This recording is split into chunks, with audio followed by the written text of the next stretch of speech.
go on. Maybe we should have seen it coming.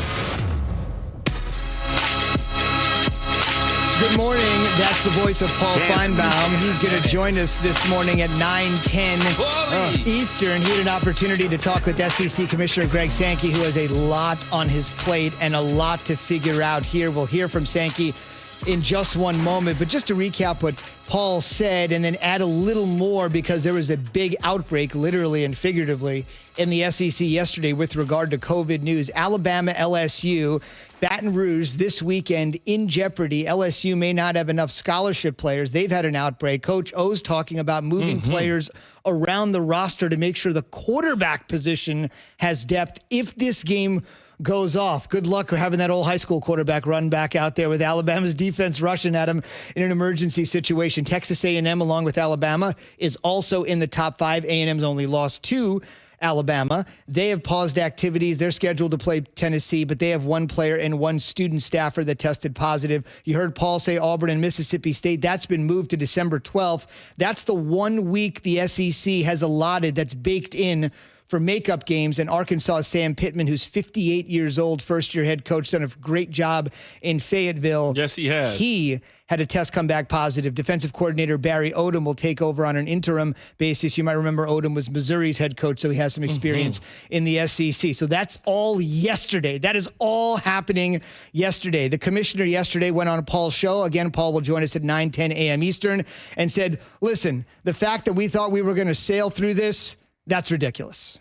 We wanted to play the season as scheduled, but the reality is the circumstances around the virus always presented a challenge and the potential for disruption. We just have to manage through that, and we'll work with our universities, our athletics programs to do so.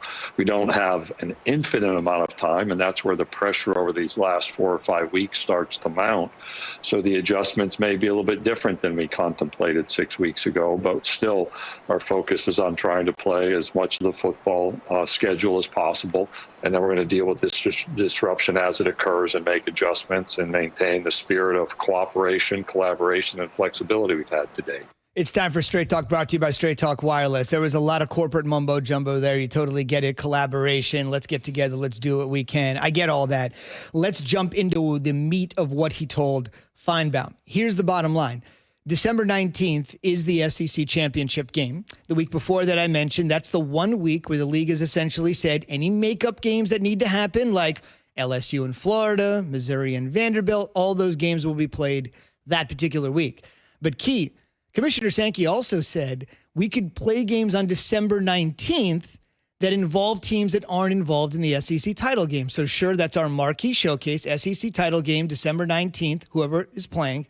And if anybody needs to make up a game on the 19th, it's available. It may not affect who plays in the SEC championship game or who goes to the playoff, but if you need to get that game in there and you can't do it on the 12th, you could play it on the 19th. The reason I bring that up, a team like LSU, they are scheduled to play Florida on December 12th. They could play Alabama on December 19th, but it doesn't make any sense. That would be the SEC championship game. That's a divisional game that's scheduled to be played. It might not be important for LSU because they're pretty much out of it, but that game could be important for Alabama. Problem is they're running out of places to play it. Well, why would it be important for Alabama? Well, because Alabama could get to the SEC championship game and not play a full schedule, right? Yeah, so we know Alabama's one of the top teams in the college football playoff. Hang on a second. The college football in the SEC, right? If you're Texas A&M and you play one less game than Alabama and your loss has been to Alabama and Alabama advances to the championship game by playing one less game, a game they potentially could have lost, totally understand. Yes. They would still have the head-to-head. Point favorite. But not only that, they were never. LSU could roll out every single guy from last year and the year before and the year.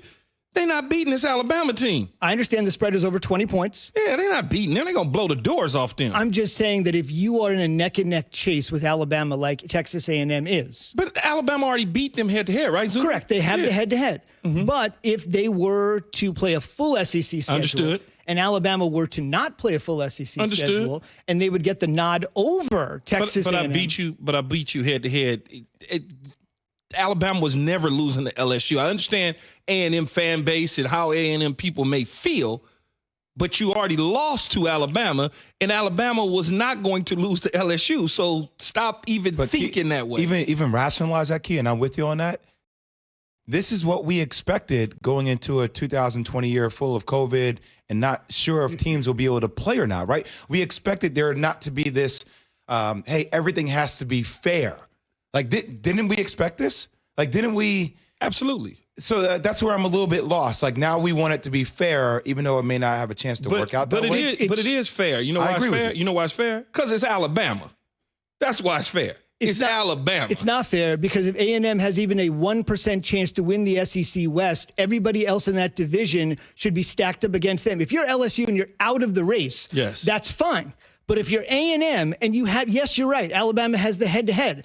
But anything could happen. Mac Jones gets injured, and suddenly they got Alabama, another dude right behind him. That's fine. They do have a true freshman from California, yeah, your guy, absolutely, ready to go. Yes. I'm just saying that if you're in the hunt and you're in the top 5, Bryce Young is right there waiting in the wings. Well, and if you're Alabama, you play LSU, and somebody from LSU has COVID, and you don't know, and then one of your star players from Alabama catches COVID, then you're going to be screwed out of playing the national championship game. I'm saying there's a lot of scenarios where I hear what scenario that you're justifying in your mind. I could pose other scenarios because of that game that you might have to play at the last second that can then all of a sudden put Alabama in a position where they may not be able to win a national championship. So that's what I'm saying. There's nothing fair about this year. It's all uneven, but we kind of expected this going into this year if you're planning on playing in a COVID year, correct? I don't think that's going to happen. Let's hypothetically go to Texas A&M for a second. Okay, let's say Texas A&M rises to number 2 in the polls. Got it. Ohio State loses, Notre Dame loses. Got it. They rise to number 2 in the polls. Yes. And they can't play in the SEC championship game because Alabama has won the West. But they still feel like, wait a minute, not only did we not get a chance to play in the SEC championship game, the team that does have the head-to-head with us played one less game. And you're number 2 in the country, and you're not playing on championship weekend. But I don't understand, why would you think that I would put them ahead of Alabama? I'm just saying everybody's got to play their games because you never know, to Jay's point, what the outcome could be depending on who's on the field. Yeah, I don't think A&M can beat Alabama, and I certainly don't believe LSU has a chance to beat Alabama. Fair enough. I'm just saying the rest of the schedule. Just the rest of the schedule has to be played out. Straight Talk Wireless, no contract, no compromise. We're asking you this morning, the biggest threat to the Chiefs in the AFC is? Alabama. Let us know. 888-SAY-ESPN, 888-729-376, or KeyJNZ on Twitter. That's all after Jay has this. For the ones who keep people and property safe, there's Grainger. Grainger is your experienced safety partner, offering supplies and solutions for every industry, as well as the latest equipment, safety assessments, training, and more. All backed by free access to product specialists, 24/7 support, and unwavering commitment to helping you keep your facilities safe and your people safer. Learn how Grainger can assist you in creating a culture of environmental, health, and safety excellence in your workplace. Click Grainger.com/safety, or just stop by Grainger, for the ones who get it done. 4th and 1.